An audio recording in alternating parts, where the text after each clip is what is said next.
So, how are you all? I hope you all are fine and doing well.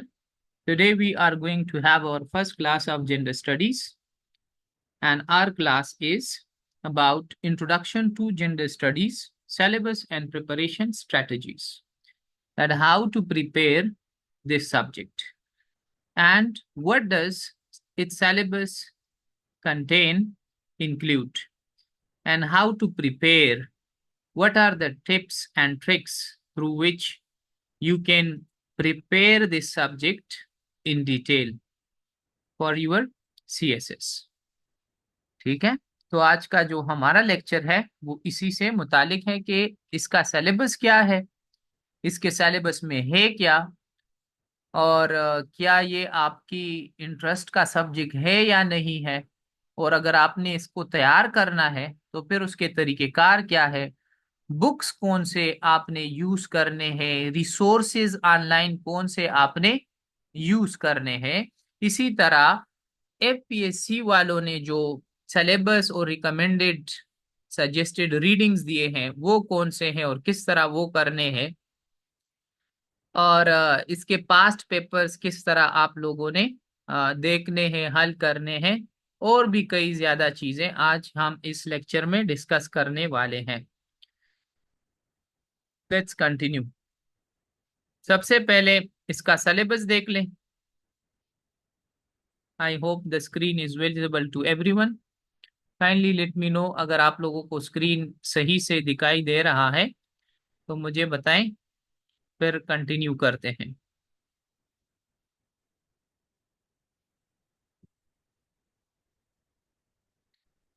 Okay, good. पहला part अगर देख लें, जो जरूरी चीज है कोई भी सब्जेक्ट तैयार करना हो आप लोगों ने, तो आप लोगों ने उसका सिलेबस देखना है। जब तक आपको सिलेबस की समझ नहीं आती तब तक आप वो सब्जेक्ट प्रिपेयर नहीं कर सकते, और यही बात है जिसकी वजह से एफपीएससी वालों ने आप लोगों को सबसे पहले सिलेबस समझाया, दिया कि आपका पेपर सिलेबस के मुताबिक होगा। फिर सिलेबस में क्या होगा, आपको टॉपिक्स भी दिए कि ये टॉपिक्स होंगे, और आपको फिर किताबें भी बता दी, लिंक्स भी बता दिए, रीडिंग्स भी बता दी कि इन इन किताबों को पढ़कर आप अपना ये सब्जेक्ट तैयार कर सकते हैं, क्योंकि यही बुनियाद है। ठीक है, तो आपका जो सिलेबस है इसको समझना जो है, अगर आपने सिलेबस समझ लिया मतलब इसका ये है that you have completed 50% of your study. ठीक है, कि अगर आप लोगों को हर एक टॉपिक की समझ आ जाती है तो मतलब ये है कि आप लोगों ने आधा सब्जेक्ट तैयार कर लिया, बुनियाद तैयार कर लिया। अब उस पर इमारत खड़ी करना जो है वो आपका काम होगा। जितनी इन डेप्थ स्टडी करोगे उतना ही बेहतर होगा आप लोगों के लिए। तो इसके सिलेबस को देख ले तो इसके कुछ हिस्से हैं। एक हिस्सा आपका इंट्रोडक्शन टू जेंडर स्टडीज है, कि आप उसमें ये सीखते हैं कि जेंडर स्टडीज है क्या चीज।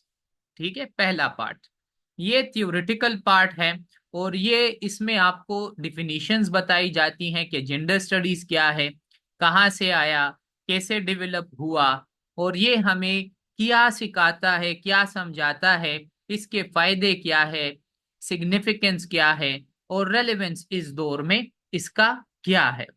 फिर आप ये भी पढ़ते हैं कि जेंडर स्टडीज और वुमेन स्टडीज में फर्क क्या है।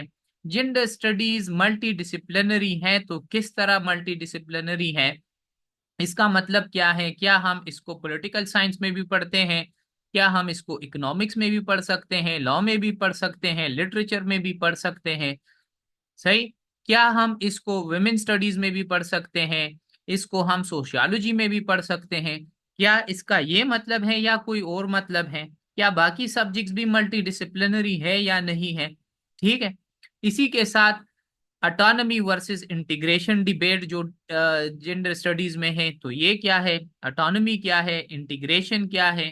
ठीक है, ये एक डिबेट है जो मैं आप लोगों को पढ़ाऊंगा, जिसमें ये है कि जेंडर स्टडीज को as a department, as a subject, as a separate subject, autonomous subject के तौर पर यूनिवर्सिटी में पढ़ाया जाए, या जेंडर स्टडीज के टॉपिक्स बाकी सब्जेक्ट्स में इंटीग्रेट किए जाएं। तो ये एक डिबेट है, ठीक है। ये हम इस पर डिटेल में बात करेंगे क्योंकि इसमें पास्ट में क्वेश्चन आ चुका है। इसी तरह जेंडर स्टडीज का पाकिस्तान में स्टेटस क्या है, क्या यूनिवर्सिटीज में इसको पढ़ाया जाता है या नहीं पढ़ाया जाता, पढ़ाया जाता है तो किन किन यूनिवर्सिटीज में इसको पढ़ाया जाता है, इसके जॉब्स वगैरह, इसके काम वगैरह और फायदे क्या हैं अगर लोग इसको ऑप्ट कर लें, ठीक है। तो ये तो आपका सिर्फ और सिर्फ जेंडर स्टडीज का जो इंट्रोडक्शन है, इससे हमेशा एक क्वेश्चन लाजमी आता है। 20 मार्क्स का क्वेश्चन जो है इस पार्ट से लाजमी आता है, ठीक है। तो अगर आप लोग ये पार्ट कर लेते हैं, छोटे छोटे टॉपिक्स हैं, 1 2 3 4 5, ये 5 टॉपिक्स हैं, और अगर आप लोगों ने ये 5 टॉपिक्स कवर कर लिए तो मतलब आपने अपने सिलेबस का 20 मार्क्स का एक क्वेश्चन अटेम्प्ट जो है पूरा कर लिया है, जो आप पेपर में अटेम्प्ट कर सकोगे इस पार्ट के ऊपर। फिर दूसरा हिस्सा है सोशल कंस्ट्रक्शन ऑफ जेंडर। जब आपने ये पढ़ लिया कि जेंडर स्टडीज क्या है, तो आपने उसमें ये पढ़ना है कि ये स्टडी है लेकिन जेंडर के बारे में। अब सवाल फिर ये उठता है कि ये जेंडर आया कहाँ से, कैसे डेवलप हुआ, जेंडर और सेक्स में जो है फर्क क्या है, क्या सेक्स सोशली कंस्ट्रक्टेड है या नहीं है, फेमिनिन क्वालिटीज कौन सी है, मैस्कुलिन क्वालिटीज कौन सी है, ये मर्द औरतों से डिफरेंट बिहेव क्यों करते हैं, औरतें मर्दों से डिफरेंट बिहेव क्यों करते हैं, औरतों के जॉब्स अलग क्यों हैं, औरतें दुपट्टे क्यों पहनते हैं, मर्द जो है ये टोपियां वगैरह या चादर जो है मर्दों के, ठीक है, ये क्यों पहनते हैं। इसी तरह जो है आ, ये आम सोसाइटी में ये रिवाज है कि मर्द मैथ्स पढ़ेगा, इंजीनियरिंग में जाएगा, साइंस पढ़ेगा, औरत नर्सिंग में जाएगी, डॉक्टरी करेगी, इसी तरह टीचिंग में जाएगी। तो ये जॉब जो है उनके अलग अलग क्यों है, मर्द जो है बाहर जाकर कमाएगा, औरतें घर में रहकर काम करेगी, बच्चों को संभालेगी, ठीक है। इख्तियारात मर्द के पास होंगे, घर के इख्तियारात जो है औरत के पास होंगे, डिसीजन लेने का हक जो है मर्द के पास होगा, ओबीडियंस फरमानबरदारी और ताबेदारी जो है वो औरत के पार्ट पर होगी। तो अब ये सारी चीजें आई कहाँ से हैं, क्यों है मुआशरे में, ठीक है। क्या इसको चैलेंज भी किया जा सकता है, चेंज भी किया जा सकता है, या ये पास्ट में भी ऐसा था, या ये आज है सिर्फ ये सारी चीजें। इस पार्ट में आपने डिटेल से ये सब कुछ पढ़ना है। जैनब, आपके क्वेश्चन ज्यादा पर्सनल है। आप इसका had you join any academy और प्रिपरेशन? मैंने इसको एकेडमी ज्वाइन की थी, और मैंने उस एकेडमी को एज ए स्टूडेंट नहीं, एज ए टीचर वो पढ़ाया था इसको, ठीक है। तो मैंने जो भी एकेडमी ज्वाइन की थी पास्ट में, मैंने इसको एज ए टीचर पढ़ाया है, क्योंकि जेंडर स्टडीज जो है ये मेरे कोर्स का हिस्सा था। मैंने उसको यूनिवर्सिटी में पढ़ा है, मैंने इसमें एमफिल किया है, ठीक है। अच्छा, अब आते हैं नेचर वर्सेस कल्चर डिबेट, इस इसमें देखते हैं, ठीक है। नेचर वर्सेस कल्चर, ठीक है, a debate in gender studies, in gender development, के जेंडर डेवलप तो होता है, ठीक है, एक इंसान ने जो है अपने रोल्स इख्तियार कर लिए।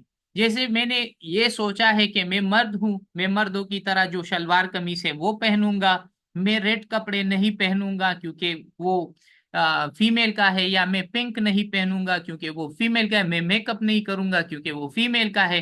तो अब ये सोच जो मेरी डेवलप हुई है, ये कहाँ से डेवलप हुई है? आया ये मेरी नेचर की तरफ से है, मतलब जैसे मैं पैदा हुआ, ये कुदरतन कोई इन्नेट चीज है, इंस्टॉल है, प्री डिटरमिन्ड चीज है कि मैं पैदा हुआ और मेरी सोच ऐसी थी, या मेरी सोसाइटी कल्चर का मेरे ऊपर एक असर है? तो इसको फिर ये भी एक डिबेट बन जाता है। कुछ हरकतें हमारी नेचर की तरफ से हैं, कुछ हरकतें हमारी जो है कल्चर की तरफ से हैं। तो इसको हम फिर डिटेल में पढ़ेंगे, ठीक है। फेमिनिस्ट थीरीज की बात अगर हम कर लेते हैं, फेमिनिस्ट थीरीज एंड प्रैक्टिस, तो यहां पर आपने ये एक और अहम पार्ट है, पेपर के हवाले से इस सेक्शन का भी बता दूं फिर आगे बढ़ते हैं।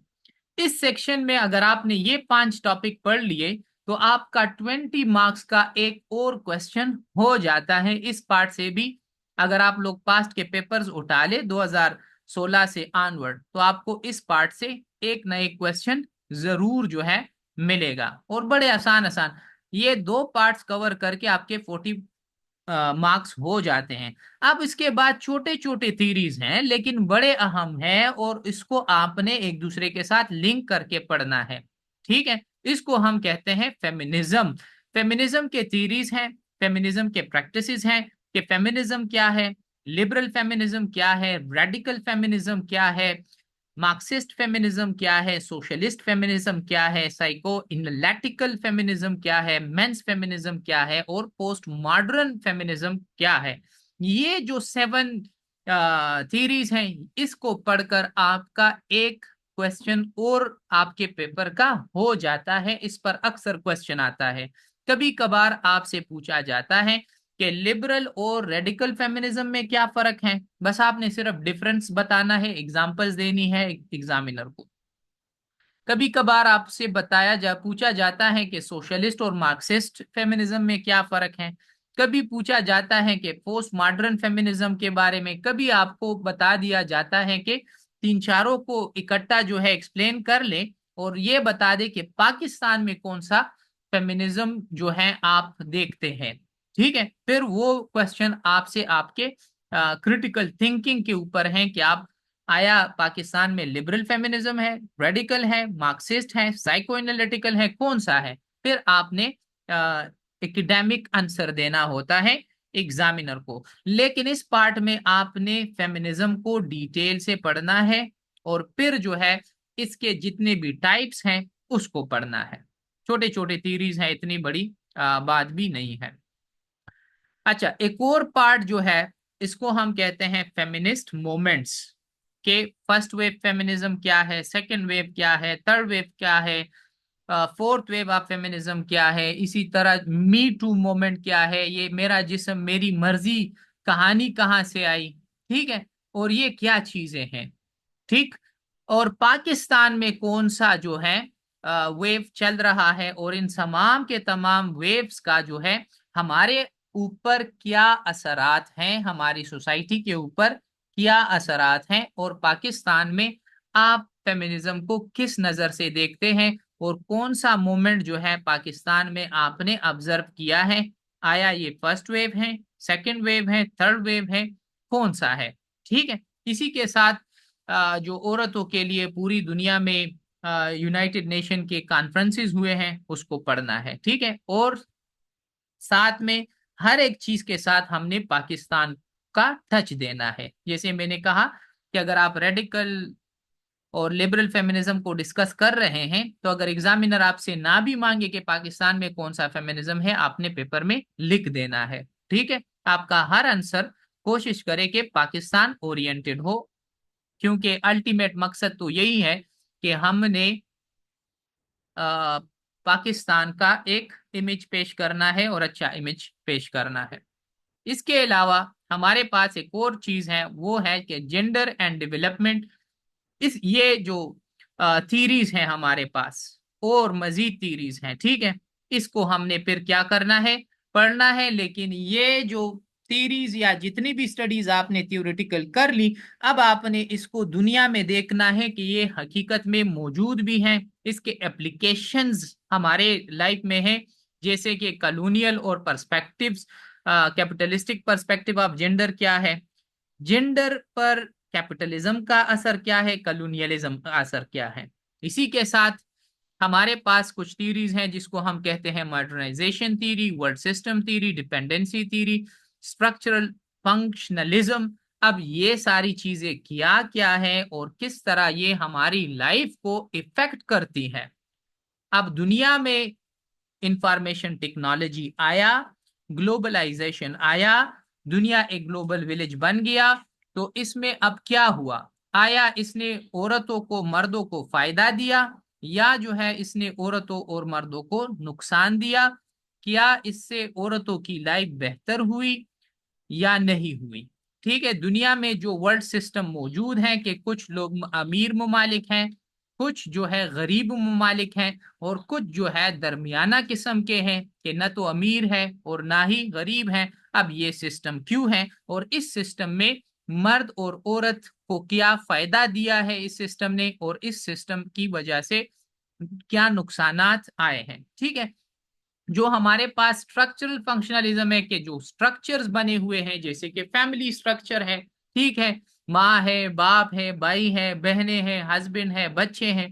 ठीक, अब ये कहाँ से आया और इसका फायदा मर्दों को क्या है और औरतों को क्या है, या इसके नुकसानात मर्दों को क्या है, औरतों को क्या है, और हम इसको फिर ठीक किस तरह कर सकते हैं कि अगर इसमें नुकसानात हैं। इसी तरह डिपेंडेंसी थ्योरी क्या है कि कुछ ममालिक दूसरे ममालिक पर डिपेंड करते हैं, जैसे पाकिस्तान ले ले, ये डिपेंड करता है आईएमएफ पर, ये डिपेंड करता है अमेरिका पर, ये डिपेंड करता है चाइना पर, ठीक है, बाकी ममालिक पर डिपेंड करता है। तो इससे पाकिस्तान के मर्दों और औरतों को, चूंकि जेंडर स्टडीज है ना, जेंडर से रिलेटेड सब्जेक्ट है, तो इससे मर्द और औरतों को फायदा क्या है और मर्द और औरतों को नुकसानात क्या है। ठीक है, तो ये सब कुछ हमने क्या करना है, डिटेल से पढ़ना है। ठीक, फिर हमारे पास है विड है, एक थ्योरी है, वेड है, एक हमारे पास गेड है। इन तमाम चीजों को हमने डिटेल के साथ पढ़ना है।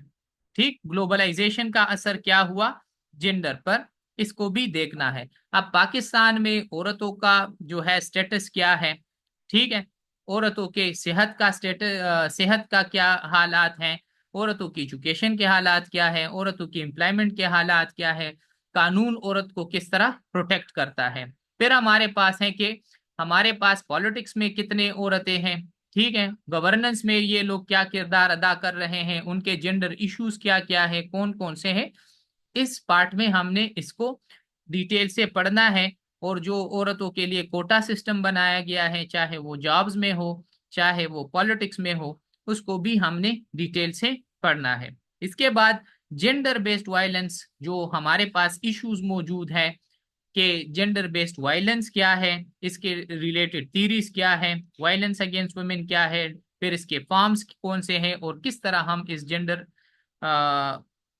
अगेंस्ट वुमेन को, वायलेंस अगेंस्ट वुमेन को खत्म कर सकते हैं। इसके साथ हमारे पास केस स्टडीज हैं, मुख्तारा माई का है, मलाला यूसुफजई का है, शर्मीन उबैद चेन्नई का है, बाकियों के भी हैं। ठीक है, लेकिन सिलेबस में ये सारी चीजें आपको दे दी गई है। अच्छा, मेरी आवाज में मसला है, आप अपना इंटरनेट थोड़ा सा चेक कर लें। बाकियों को मेरे ख्याल में मसला नहीं है, अगर है तो मुझे बता दें। अच्छा, इसके बाद प्रिपरेशन स्टडीज की तरफ बढ़ते हैं कि हमने इसको प्रिपेयर किस तरह करना है। प्रिपरेशन स्ट्रेटजीज में आता है कि सबसे पहले आपने सिलेबस को अंडरस्टैंड करना है, सिलेबस को समझना है। ठीक है, अच्छा, माहम कहती हैं कि सर आपका आवाज क्लियर है। चलो ठीक है, फिर अक्सा के इंटरनेट कनेक्शन में मसला होगा। टॉपिक वाइज स्टडी शेड्यूल बना लें। ठीक है, ऐसा नहीं हो सकता कि आप एक ही दिन में सारा का सारा सिलेबस कवर कर ले, लेकिन ऐसा भी नहीं होता कि आप इसको डिले करते रहें, कि आप ये सोचे कि मैंने इसको 4-5 महीने में तैयार करना है तो फिर बाकी सब्जेक्ट्स के लिए आपके पास टाइम नहीं होगा। तो आप टॉपिक वाइज जाएं कि आज पहले हफ्ते में मैंने फर्स्ट सेक्शन तैयार करना है, दूसरे हफ्ते में दूसरा सेक्शन का तैयार करना है, तीसरे हफ्ते में तीसरा सेक्शन। तो ये तकरीबन 7 जो सेक्शन है यहाँ पर, ये क्या है, 9 है। तो तकरीबन आप देख लें कि मैंने ये 6 या 7 हफ्तों में इस सब्जेक्ट को डिटेल से तैयार करना है अलॉन्ग विथ नोट्स। अच्छा, 1 मिनट मुझे दे दे।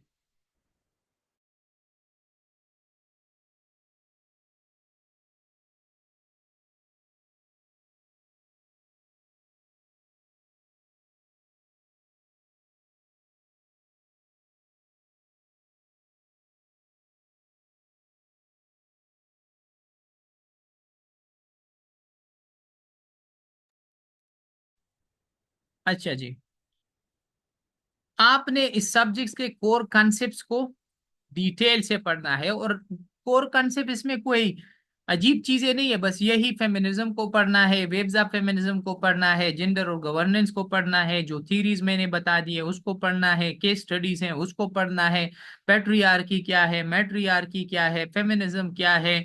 इसी तरह कुछ किताबों के नाम है, कुछ कोटेशंस हैं जो आप लोगों ने याद करने होते हैं, और पास्ट के पेपर से कुछ जो कंसेप्ट आपको मिल जाते हैं उसको फिर आपने डिटेल के साथ पढ़ना होगा और समझना होगा, अंडरस्टैंड करना होगा। और ये एक ऐसा सब्जेक्ट है जिसमें ज्यादा रॉट लर्निंग या रटा लगाने की जरूरत नहीं है, ठीक है। इसमें आपने अपना कंसेप्ट क्लियर करना है, और जब आपका कंसेप्ट क्लियर हो जाए बस उसी के मुताबिक फिर आप पेपर में लिखाई कर सकते हैं। डेवलप एनालिटिकल स्किल्स, जैसे मैंने कहा कि ये रॉट लर्निंग नहीं है, आप इसको मग नहीं कर सकते, आप इसको रटा नहीं लगा सकते, इसके लिए आपने एनालिटिकल स्किल्स जो है डेवलप करने होंगे। जैसे कि अभी हालिया आप लोगों ने देखा कि यहाँ पर एक शख्स आया, नाम है जाकिर नाइक। अगर पेपर में इसके मुतालिक भी किसी एंगल से क्वेश्चन आ जाए, से फॉर एग्जांपल, तो आपके अंदर एनालिटिकल स्किल्स होना चाहिए कि जेंडर स्टडीज के हवाले से या जेंडर स्पेशलिस्ट होने के हवाले से आप इस पर अपनी कमेंट्री कर सके, अपना एक ओपिनियन पेश कर सके, ठीक है। मिसाल के तौर पर जैसे वो इधर आया, औरतों के हकूक की बात उसने की या नहीं की, तो उसने औरतों की हकूक की बात की, लेकिन from the Islamic point of view. और साथ ही साथ में कहा कि आप उसको टीवी पर नहीं देख सकते, और जब आप एक औरत को टीवी पर देखते हैं और वो एंकर है और मर्द उसको 20 मिनट तक देखता रहता है तो उसके दिल में हलचल होता है, ठीक है। अब एक फेमिनिस्ट इस स्टेटमेंट को कैसे एनालाइज करेगा? फेमिनिस्ट तो उस इसी स्टेटमेंट को कहेगा कि ये तो औरतों का एक किस्म का दुश्मन है, ये तो औरतों की आजादी का दुश्मन है, क्यों इसके दिल में ये हलचल होती है। तो ये बजाय इसके कि हमें बैन करे, इसको अपना अपने दिमाग का इलाज करना चाहिए, ये तो मसला तो इस शख्स में है। तो फेमिनिस्ट तो ये इस एंगल से, तो मतलब कहने का ये है कि आपका जो एनालिटिकल स्किल्स है, जो क्रिटिकल थिंकिंग है, वो डेवलप होनी चाहिए, other than subject as well. कि आप एक चीज को, इस मुआशरे को, इवन कैपिटलिज्म है तो कैपिटलिज्म ने औरतों को क्या फायदा दिया, नुकसान क्या दिया, मार्क्सिज्म है औरतों को क्या फायदा दिया, नुकसान क्या दिया, रिलीजन जो है, रिलीजन ने औरतों को क्या फायदा दिया, क्या नुकसान दिया, ठीक है। इसी तरह मर्दों को क्या फायदा दिया, क्या नुकसान दिया, कल्चर जो है, सोसाइटी जो है, लैंग्वेज जो है, इन सारी चीजों ने आपको फायदे क्या दिए, नुकसान क्या दिए, ये स्किल आपका डेवलप होना चाहिए। और ये तब होगा जब आप कंप्रिहेंसिव स्टडी करेंगे, मेरे लेक्चर्स अटेंड करेंगे, इसी के साथ जो है लिखेंगे, बोलेंगे, स्पीकिंग करेंगे, और ग्रुप डिस्कशन में एक दूसरे के साथ खुद को इंगेज करेंगे, पास्ट पेपर्स जो है आप लोग हल करेंगे। यूज डाइवर्स रिसोर्सेज, आपने एक रिसोर्स को यूज नहीं करना, आपने ऑनलाइन भी स्टडी करनी है, विकिपीडिया से भी, किताबों से भी, आपने मेरे लेक्चर्स भी अटेंड करने हैं, यूट्यूब भी देखना है, आपने बाकी भी जिधर से भी अखबारात देखने हैं, डॉन देखना है, उधर जो भी इश्यूज औरतों के ऊपर आते हैं, ठीक है, वो सब आपने देखना होगा। तो use diverse resources. Effective notes making, तो जाहिर बात है जब आप नोट्स बनाते हैं तो वो तो इफेक्टिव होने चाहिए, बुलेट पॉइंट्स में बनाएं, ठीक है। और जितना प्रैक्टिस करते हैं उतना ही बेहतर है। Practise past papers in mock essays, जितने भी आपके पास एसेज हैं या पास्ट पेपर्स हैं उन तमाम को आपने प्रैक्टिस करना है। और करंट अफेयर्स के साथ कि हालिया इस आज के दिन क्या हुआ, औरतों के हकूक के हवाले से, मर्दों के हकूक के हवाले से, जेंडर के हवाले से, सेक्स के हवाले से, दुनिया में क्या क्या हुआ। जैसे अफगानिस्तान में तालीम औरतों के लिए बैन है, सऊदी अरेबिया वालों ने तो वहां पर म्यूजिक के लिए भी इजाजत दे दी, औरतों को ड्राइविंग की इजाजत भी दे दी। साथ ही साथ में जो है आपके मुल्क में वजीर आला पंजाब जो है वो एक औरत है, ठीक। आपका फिनलैंड देखें, वो औरतें चला रही हैं। तो आपको कम से कम जो करंट अफेयर्स हैं उसका पता होना चाहिए कि दुनिया में औरतें क्या कर रही हैं, मर्द क्या कर रहे हैं, ठीक है। और यूएन के जो रिपोर्ट्स आते हैं उसमें दुनिया ने क्या किया, जंगें हो रही हैं, इसराइल की जंग है, यूक्रेन वार है, तो इसने औरतों को कहाँ धकेल दिया, उनके सेहत के मसाइल क्या क्या है, उनके सोशल इश्यूज क्या क्या है, उनके तालीम के इश्यूज क्या है, वगैरह वगैरह, और भी कई ज्यादा चीजें हैं जो कि आप इसमें इंक्लूड कर सकते हैं। बाकी सेल्फ असेसमेंट ये बड़ी जरूरी है। जब तक आप सेल्फ असेसमेंट नहीं करोगे आपको पता ही नहीं चलेगा कि आप कितने पानी में हैं। और पीयर रिव्यू लाजमी लिया करें जब आप कोई टॉपिक तैयार करते हैं, उसको फेसबुक डिस्कशन ग्रुप में डाल दें हमारे, और बाकियों से कहें कि काइंडली इसको रिव्यू करें। अगर कोई आपसे एग्री करता है तो अप्रिशिएट करता है करेगा, और अगर आपसे डिसएग्री करता है तो वो अपना पॉइंट ऑफ व्यू देगा। तो इस तरीके से आपको अपने जो है कि आप कितने पानी में हैं पता लग जाएगा आपको। रिसोर्सेस क्या है, कहाँ से आप इसको तैयार कर सकते हैं, तो सबसे पहला रिसोर्स तो मैं अपना ही दूंगा कि आप जो प्लेटफॉर्म इस्तेमाल करते हैं इसी पर रहें, और मेरे साथ इस सब्जेक्ट को टिल द एंड जो है डिटेल के साथ तैयार करें। चाहे मैं लेक्चर्स देता हूं, चाहे मैं टेस्ट देता हूं, पेपर्स देता हूं, मॉक एग्जाम देता हूं फॉर जेंडर स्टडीज, तमाम के तमाम चीजों में आप पार्टिसिपेट करें। इसी के साथ विकिपीडिया जो है बेहतरीन सोर्स है, वहां पर आपको इसका हर एक टॉपिक के ऊपर नोट्स विकिपीडिया से मिल जाएंगे। किताबों के शौकीन हैं तो जो सबसे बेहतरीन किताब है जूडिथ बटलर की जेंडर ट्रबल, इसको पढ़ें। साइमन डी बवेयर की बुक है द सेकंड सेक्स। बेटी फ्राइडेंस की किताब है the feminine mystique. Sharmeen Obaid Chinoy की डॉक्यूमेंट्रीज हैं, ठीक है। इसी तरह न्यूज़पेपर्स के हैं, चाहे डॉन है जो भी है, ठीक, ट्रिब्यून है, डिप्लोमेट है, द इकोनॉमिस्ट है, जिधर भी आपको इस इशू पर किताबें मिलती हैं। आज मैंने आप लोगों के साथ ग्रुप में किताब भी शेयर किया कि what is gender by Mary Holmes, इसको लाजमी पढ़े।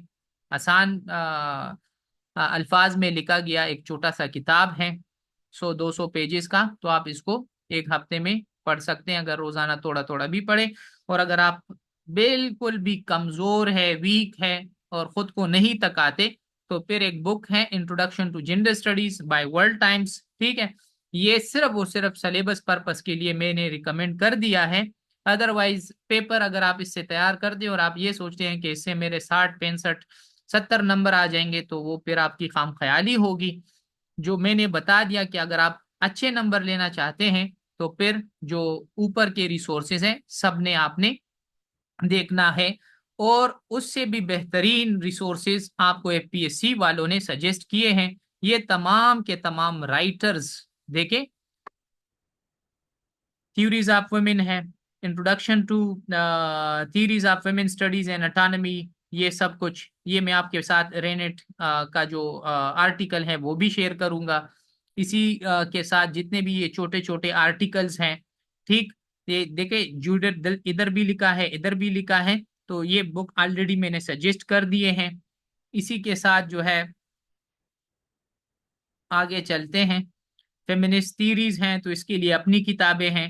तो एफपीएससी वालों की तरफ से अगर आप चलते हैं और टॉपिक वाइज कुछ तैयार करते हैं, हाँ, human rights commission of Pakistan report ये लाजमी पढ़ा करें। तो इस तरीके से आप इस पूरे सब्जेक्ट को कवर कर सकते हैं। अभी अगर आप लोगों का कोई क्वेश्चन है तो आप लोग मुझसे क्वेश्चन पूछ सकते हैं। मेरी तरफ से आज के लिए इतना ही है।